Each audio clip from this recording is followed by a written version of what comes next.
Hi, I'm Matt Payne, and welcome to 20th Century Revolutions.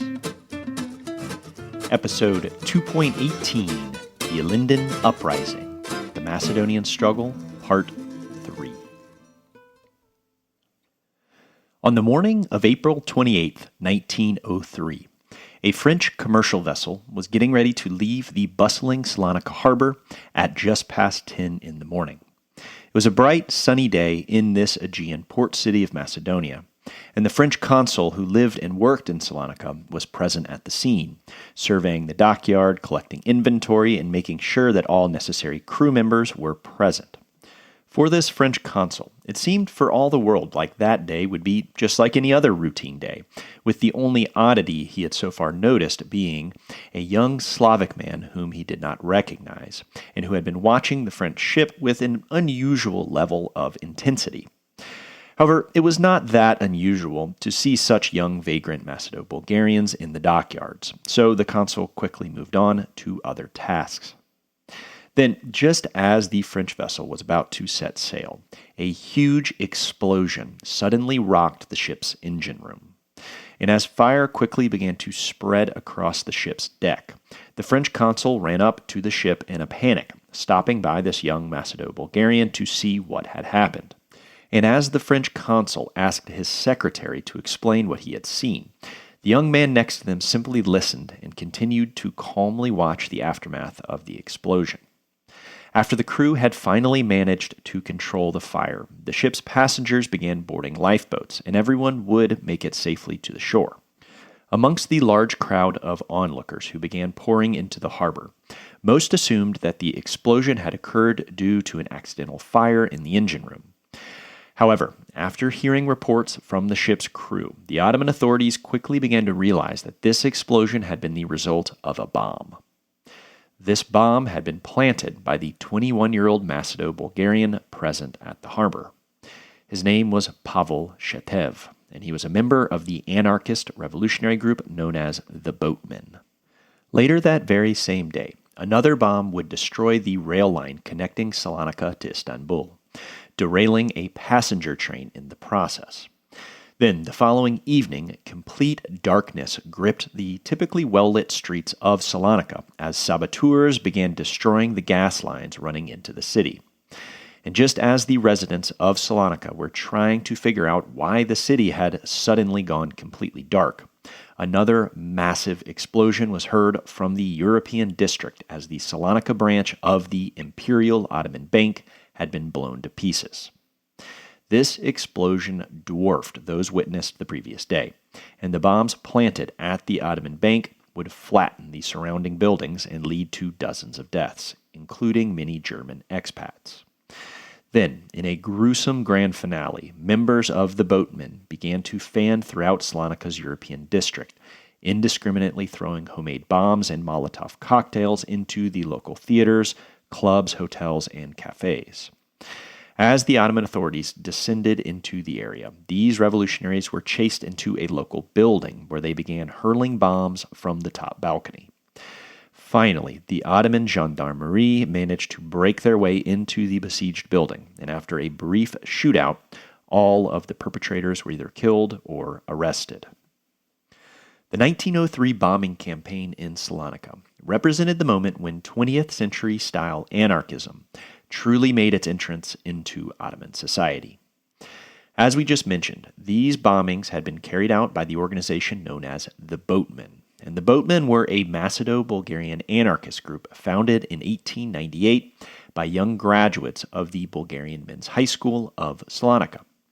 Now, you may remember from last week that Dom Gruev, Goce Delchev, and Boris Sarafov had also all graduated from the Bulgarian Men's High School.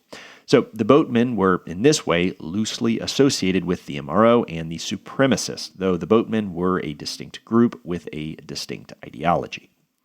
The Boatmen originally formed as a secret brotherhood of Macedo-Bulgarian students studying in Geneva, Switzerland.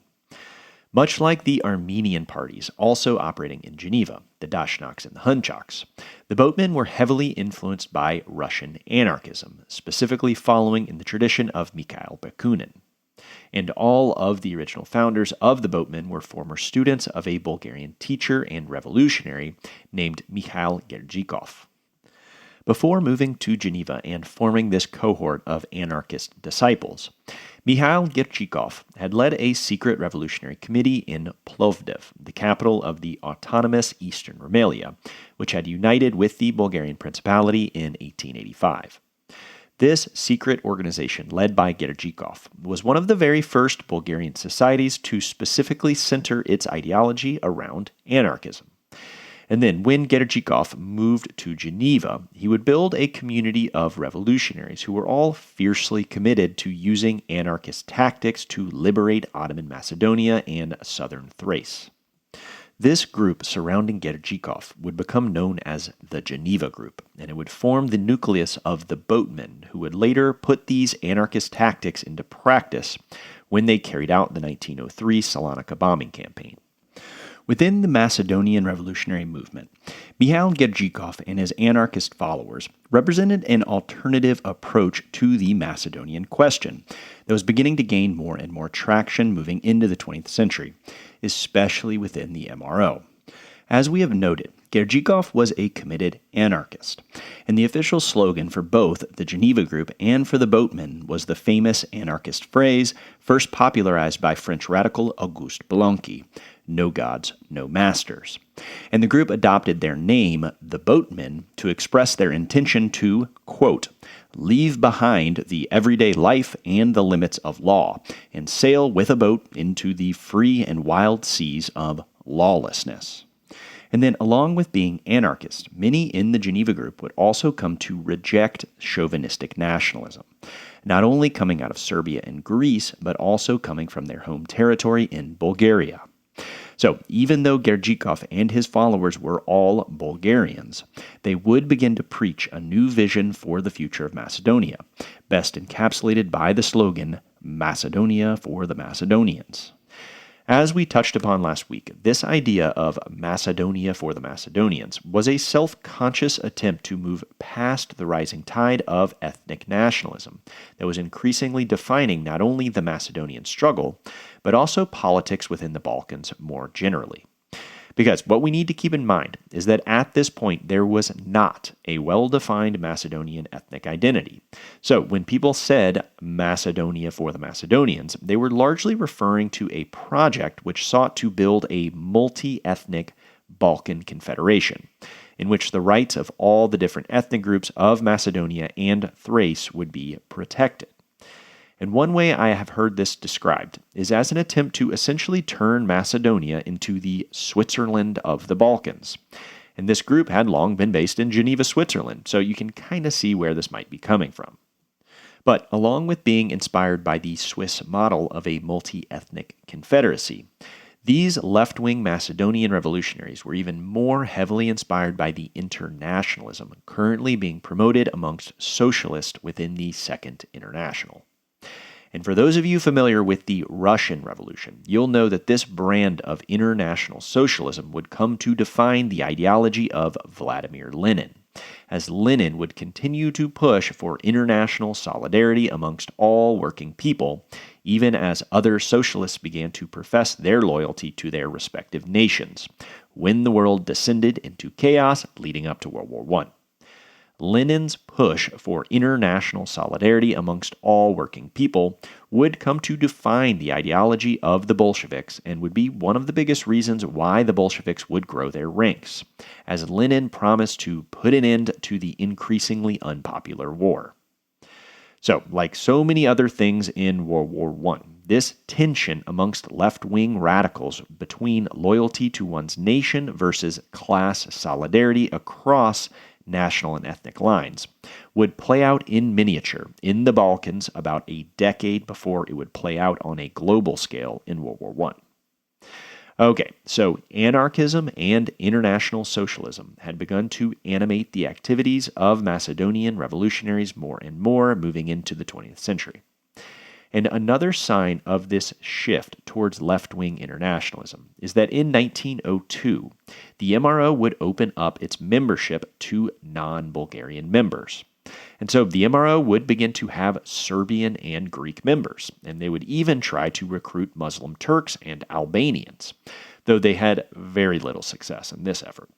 And as we will see, these sorts of attempts to bring together the many ethnicities of Macedonia would always be extremely messy, and the MRO would never really be able to shed its Bulgarian character.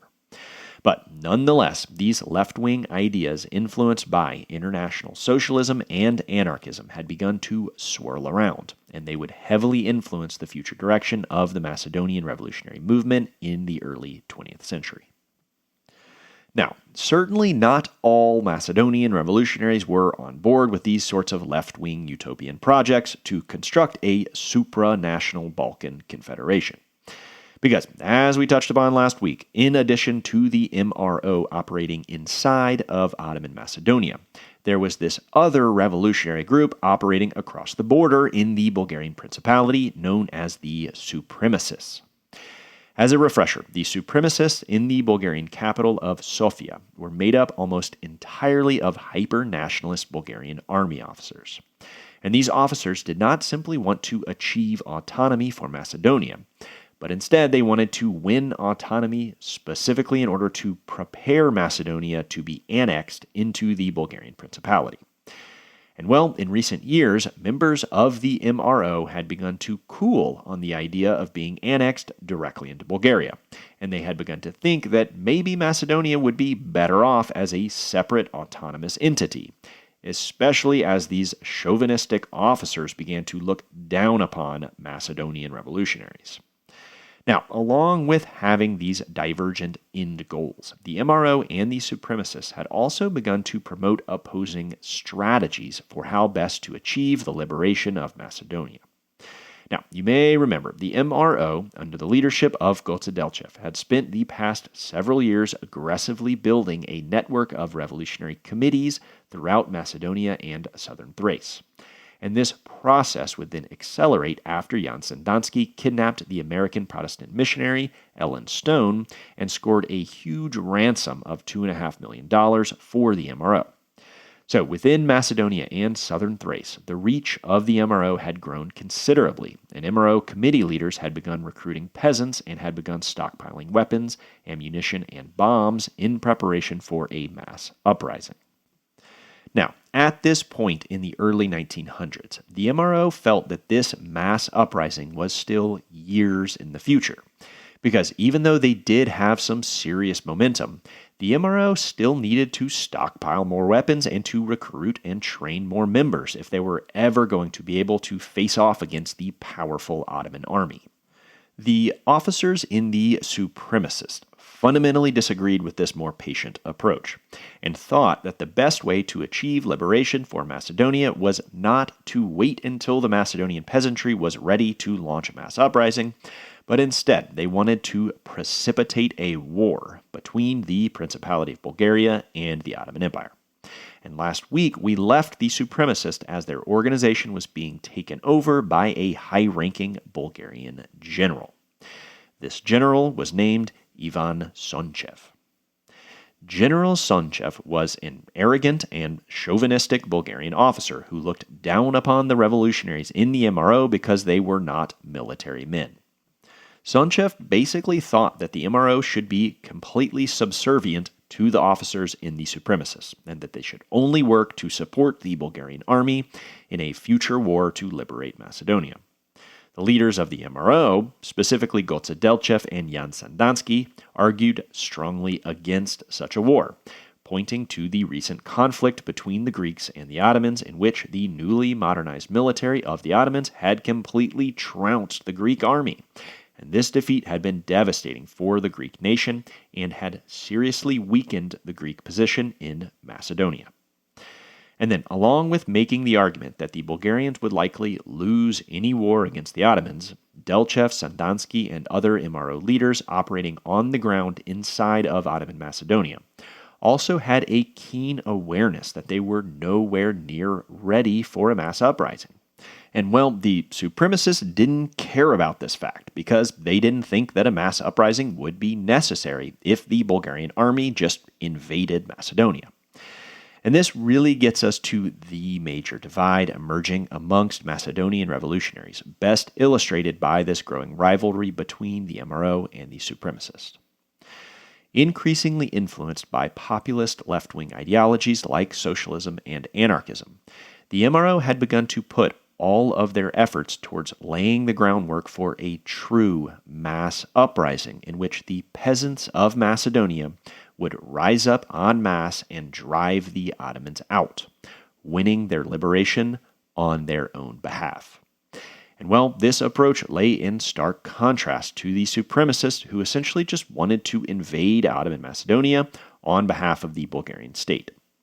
Delchev and Sandanski loudly denounced this approach, as they rightly feared that a premature uprising would not only fail to win Macedonian autonomy, but such an uprising would also undo all of the MRO's hard work over the past several years, in which they were trying to lay the groundwork for a true peasant-led uprising. So, Delchev and his followers would constantly urge General Sonchev and the supremacists to exercise patience in launching their revolt. Liberation would come, but first, the peasantry needed to be brought over to the revolutionary cause. Peasants were not going to just magically join up with a bunch of crazy, suicidal revolutionaries whom they had never met, just because those revolutionaries began launching attacks against the Ottomans. The loyalty of these peasants needed to be gradually cultivated through providing real material support for Macedonian communities. So, Delchev and others in the MRO would argue that if the groundwork for a true mass uprising was not properly laid through education and network building, then the only result of a premature uprising would be utter devastation for the Christians of Macedonia, as the Ottomans were sure to unleash a terrible campaign of retribution against the peasantry. Even with these warnings, the hyper-nationalist General Sonchev had fully taken control of the supremacists in 1902, and he had begun to turn all of their efforts towards preparing for an immediate Cheta invasion into Macedonia. Now, because the organization was made up of Bulgarian officers, the supremacists had long exercised control over the flow of weapons and ammunition coming out of Bulgaria.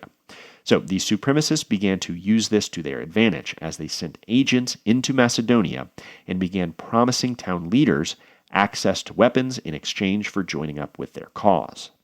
This would be a major blow to the MRO, who began to lose towns to the supremacists, and with this little bit of momentum, General Sonchev would decide to take his shot, and he would lead a Cheta band across the Ottoman border in late September of 1902. And in so doing, he would launch what would come to be called the Gorna Jumaya Uprising. As I have alluded to, this uprising would be yet another absolute catastrophe in nearly every regard.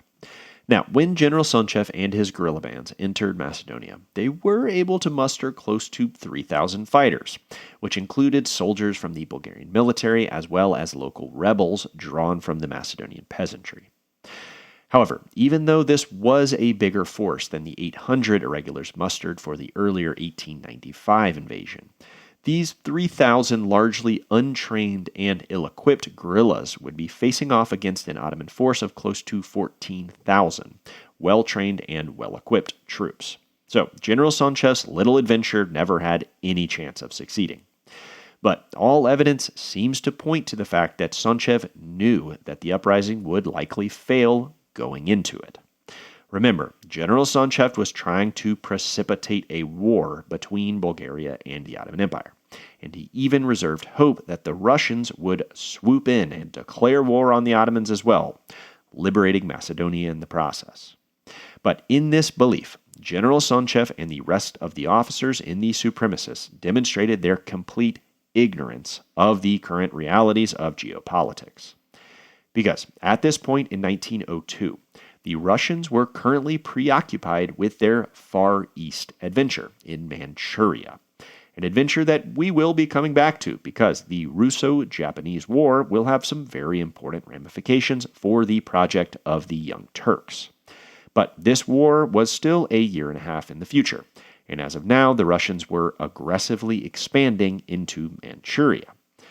What this meant is that the Russians wanted to maintain the status quo in the Balkans at all costs, and they were never going to support a war of aggression against the Ottoman Empire.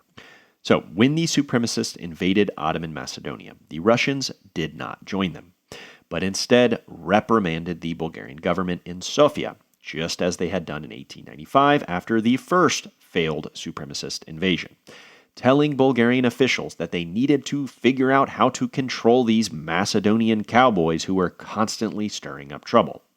And so, now in a precarious diplomatic situation, the Bulgarians in Sofia would also not join this war because they were completely isolated now.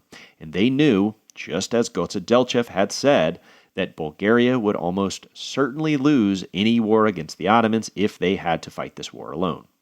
So neither the Russians nor the Bulgarians would intervene after General Sonchev's little adventure.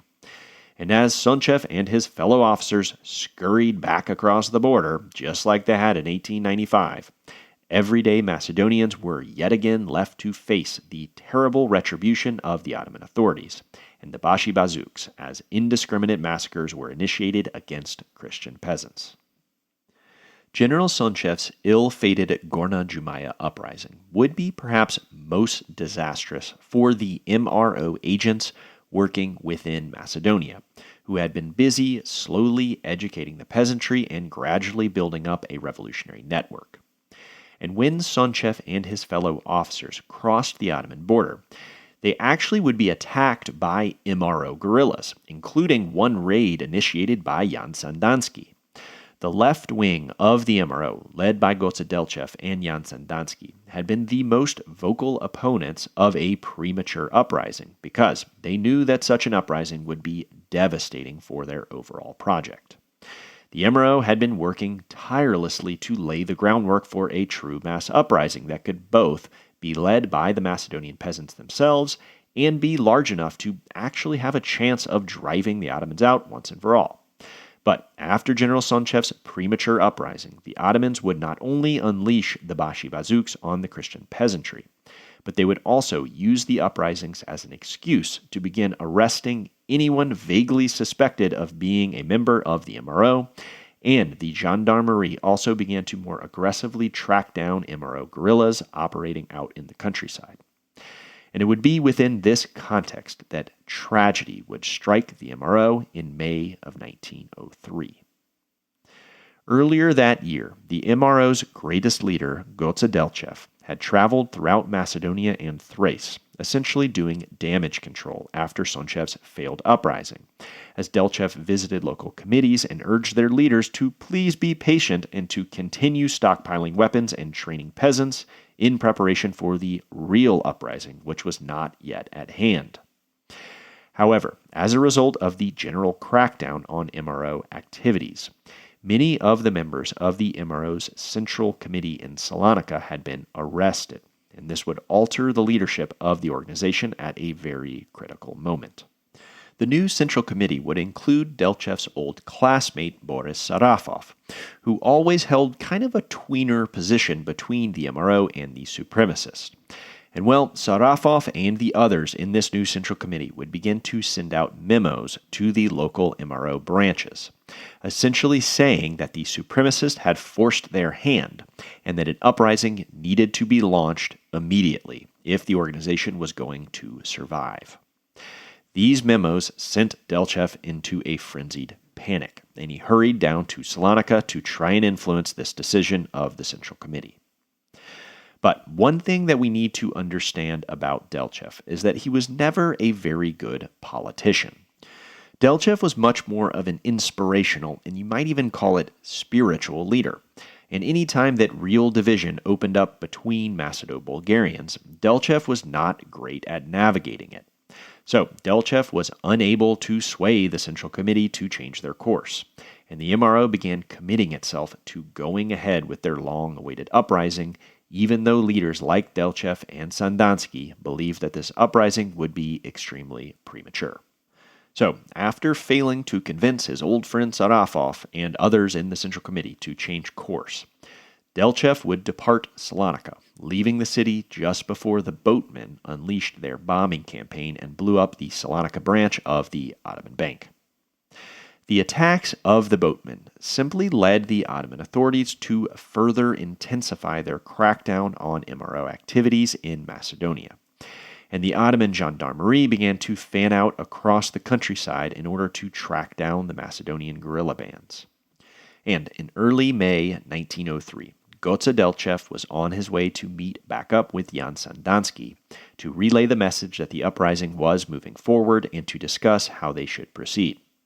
But while en route, Delchev's position was betrayed, likely by a local villager, and his guerrilla band would be suddenly surrounded by Ottoman soldiers. And when the guerrillas attempted to break through the Ottoman lines, Delchev would be shot in the chest, and he would tragically die. The death of Goce Delchev, by far the most unifying figure in the MRO, would scatter the organization even more and would leave the Macedonian revolutionaries without their greatest leader at a time when they needed decisive leadership more than ever. The news of Delchev's death would reach Jan Sandanski just as he was also receiving word that the MRO was moving forward with their mass uprising. All of this was devastating for Sandanski, as Sandanski was perhaps the leader most opposed to a premature uprising, and he had also become very close with Goce Delchev over the past few years. But realizing that he could do nothing to reverse course, Sandanski would begin to prepare his local committee in central Macedonia for their long-awaited uprising. On the night of August the 2nd, 1903, the residents of the city of Monastir, the second largest city in Ottoman Macedonia and today known as Bitola, began to see fires popping out on the horizon. And though still distant, these fires illuminating the night sky were an omen that the revolutionary chaos of the Macedonian countryside was now closing in on Monastir and would soon reach the city, just as it had reached Salonika a few months earlier with the bombing campaign of the boatmen.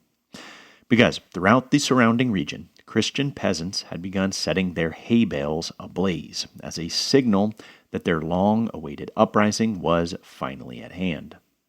And MRO committee leaders scattered all throughout the towns and villages of the Monastir province began to see these little fires, and with this signal, they all began to dig, uncovering their weapons and ammunition and bombs, which they had buried years ago in preparation for this day. The Ilinden Uprising had begun. The first major battle of the Ilinden Uprising would be fought in the town of Kruševo. Lying to the north of Monastir and nestled high in the rugged mountains of Macedonia, Kruševo is still one of the highest towns in all of the Balkans, at an elevation of close to 4,500 feet, or around 1,400 meters. Though primarily populated by Christian peasants, Kruševo, like many other Macedonian towns, was quite diverse, ethnically, linguistically, and religiously, with large populations of Macedo-Bulgarians, Vlachs, and Albanians, who are almost all Orthodox Christians, either professing loyalty to the Greek Patriarchate or the Bulgarian Exarchate. Moving into the 1900s, Kruševo had emerged as a local center of left-wing politics, primarily through the leadership of a young teacher named Nikola Karev. Karev had grown up in Kruševo, but he moved to Sofia as a teenager to find work. While working in Sofia as a carpenter's apprentice, Karev became involved in the same community of left-wing radicals that Goce Delchev was also involved in around this same time. And though Delchev was several years older, Nikola Karev would, like Delchev, become friends with the leader of the Social Democratic Workers' Party. Then Karev would move back to Macedonia and finish his education at a Bulgarian high school in Monastir, and upon graduating he would return to his home in Kruševo to work as a teacher. Through his connections to left-wing Bulgarian politics, Nikola Karev would put together a small conference of Macedonian socialists in 1900.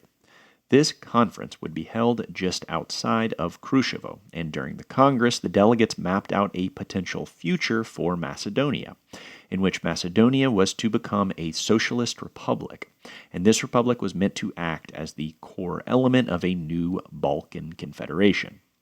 This hypothetical Macedonian republic promised the rights of all the ethnic groups of Macedonia under the slogan Macedonia for the Macedonians. Following this conference, Nikola Karev and the other socialist delegates decided to merge their group with the MRO. And so Karev would become the leader of the MRO committee stationed in Kruševo. Leading up to the Ilinden Uprising, Karev did what all the other local MRO committee leaders did, as he stockpiled weapons, recruited members, and educated peasants, and trained them in armed combat. And then, on August the 2nd, 1903, when Karev began to see beacons out on the horizon, he began to dig up his stockpiled weapons, and he mustered his Cheta guerrilla band and readied them to fight. That night, around 800 guerrillas under Karev's leadership would attack the military garrison near Kruševo and successfully take over the remote mountain town. The very next day, Nikola Karev would boldly proclaim the Kruševo Republic, as the MRO leader put together a small democratic council with members representing all the different Christian ethnic groups of the town. Karev would also publish an official appeal to local Muslims, inviting them to join in on their revolutionary movement and asking for their help in driving the Ottoman authorities out of Macedonia. After Karev and his guerrilla band took Kruševo, word quickly began to spread that the uprising was now at hand, and so MRO leaders throughout the Monastir province began attacking Ottoman garrisons, sabotaging military infrastructure, and taking towns and villages and declaring them for the MRO.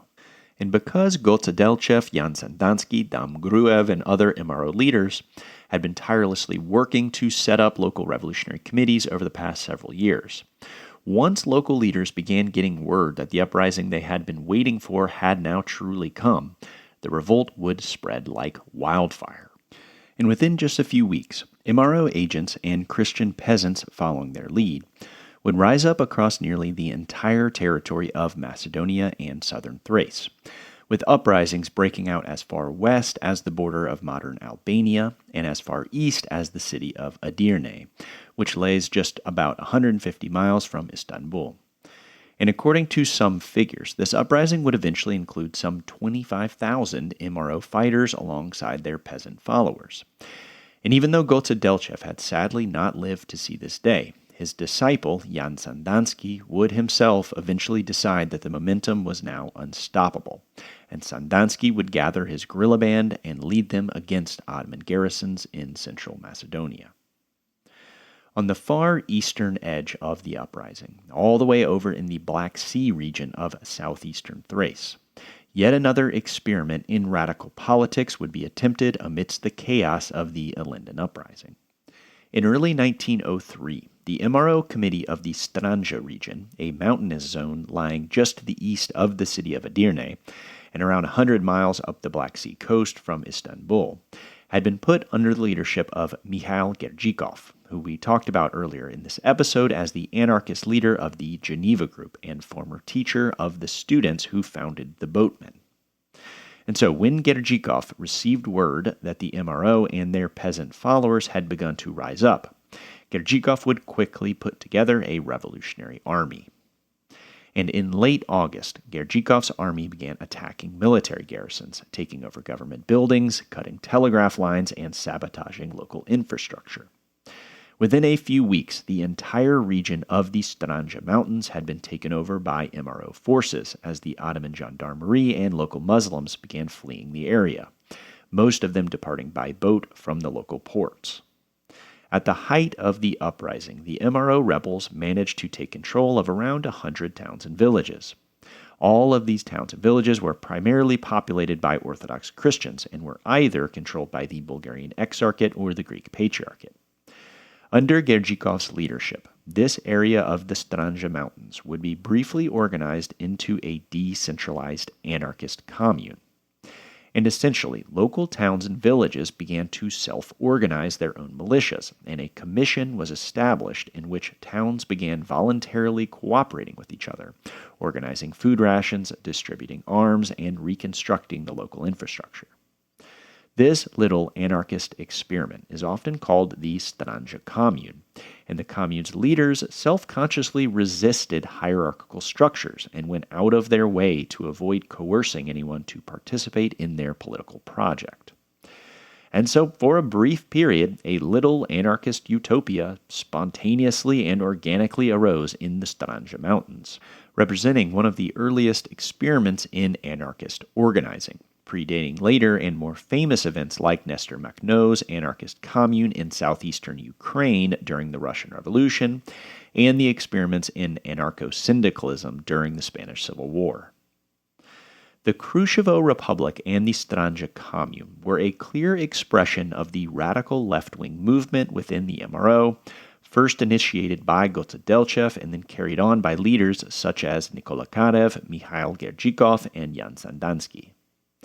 The Krushevo Republic expressed the dream of building a multi-ethnic Balkan confederation, in which socialist international solidarity would unite the population of Macedonia and do away with the division created by chauvinistic ethno-nationalism. The Stranja Commune went a step further and expressed the dream of ridding the Balkans of all oppressive hierarchies, and allowing the peasants to lead themselves within a decentralized and mostly voluntary system based around communitarian brotherhood. But even though these dreamy utopias would spontaneously come into being during the initial heady days of the Ilinden Uprising, when the MRO still enjoyed the element of surprise in facing off against the Ottoman authorities, by the end of autumn in 1903, the Ottomans had reorganized their forces and would aggressively attack all of the MRO strongholds throughout Macedonia and Thrace. And in part because MRO leaders had decided to spend their time organizing newfangled radical political systems, they had left their defenses quite vulnerable to attack. But even if the MRO rebels had put more of their focus on solidifying their gains and building defenses, the sheer reality of the numbers meant that the rebels were never going to be able to hold out for more than a few months. Because in the end, the Ottoman military would muster a total force that some sources put at over 350,000 troops.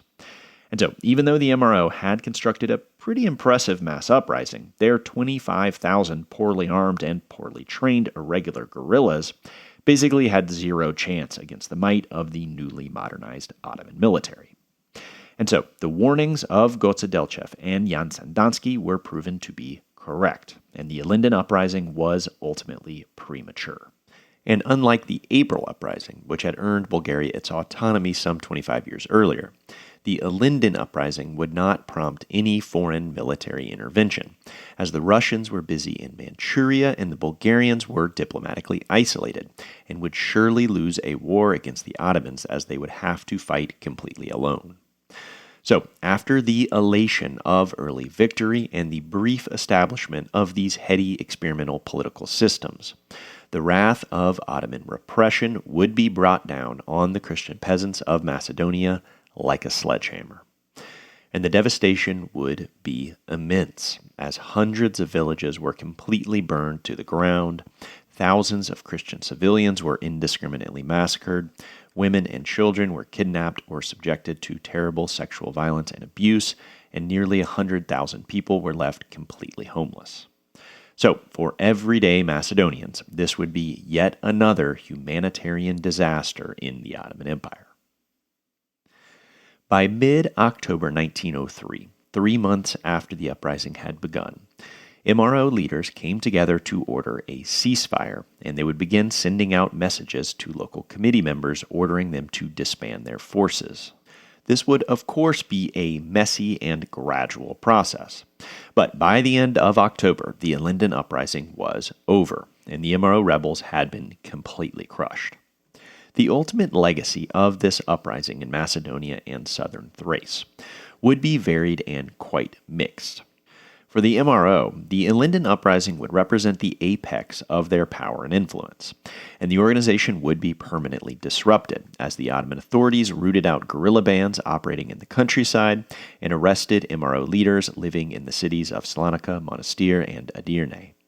The party would also become split following the uprising, as fierce debates over what went wrong and how best to proceed emerged amongst those revolutionaries who managed to avoid arrest. This would come to be defined and understood as a split between the left wing of the MRO, which would be led by Jan Sandanski, and the right wing, led by revolutionaries associated with the supremacists. Because the Bulgarian government in Sofia would crack down on the supremacists after the Ilinden Uprising, and their committee would ultimately be dissolved. So many of the Bulgarian officers from the supremacists would thereafter join this right wing of the MRO. The left wing, under the leadership of Sandanski, would take up the mantle of Gotsadelchev and continue to argue that slow network building and education was the way forward, saying that the Ilinden Uprising had failed because it was launched prematurely and without enough planning or popular support. They would also adopt the left-wing vision of a Balkan confederation, in which Macedonia was to become a multi-ethnic republic under the Swiss model. The right wing would largely continue the line of the supremacists, arguing that the MRO's uprising failed because it was led by inexperienced teachers instead of by trained military officers. So, the right wing would represent the interests of the Bulgarian government, albeit now more informally, while the left wing would further distance themselves from Bulgaria and adopt a multi-ethnic and socialist ideology. In the 5 years between the Ilinden Uprising and the Young Turk Revolution, both wings of the MRO would continue to organize guerrilla bands in Macedonia. And this rivalry between the two wings of the MRO would become so intense in the coming years that they would just begin assassinating each other and declaring death sentences on rival leaders. And in 1907, Boris Sarafov, who, as we said earlier, had often flitted back and forth between the MRO and the supremacists, would be assassinated by an agent of Jan Sandanski, because Sarafov came to be seen as a traitor and as a right-wing pawn of the Bulgarian government. So, even though the Ilinden Uprising had been brutally suppressed, the Macedonian struggle would really only further intensify following the revolt. And with the Slavic groups now weakened, the Greek and Serbian governments would take the opportunity to further their influence in Macedonia, as they also began to organize guerrilla bands in the region. And in general, the Macedonian struggle would become more vicious during this later period, as the idealism of the MRO, who pushed for solidarity between oppressed ethnic groups, would be replaced by hyper-nationalism, as guerrilla bands would all push the chauvinistic and expansionist aims of their respective nation-states, whether they be Bulgaria, Serbia, or Greece.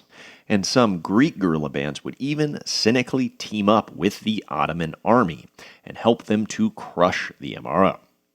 And so, this interethnic violence would begin to lay the groundwork for the First and Second Balkan Wars, during which the Macedonian question would continue to be a central concern and a major source of tension.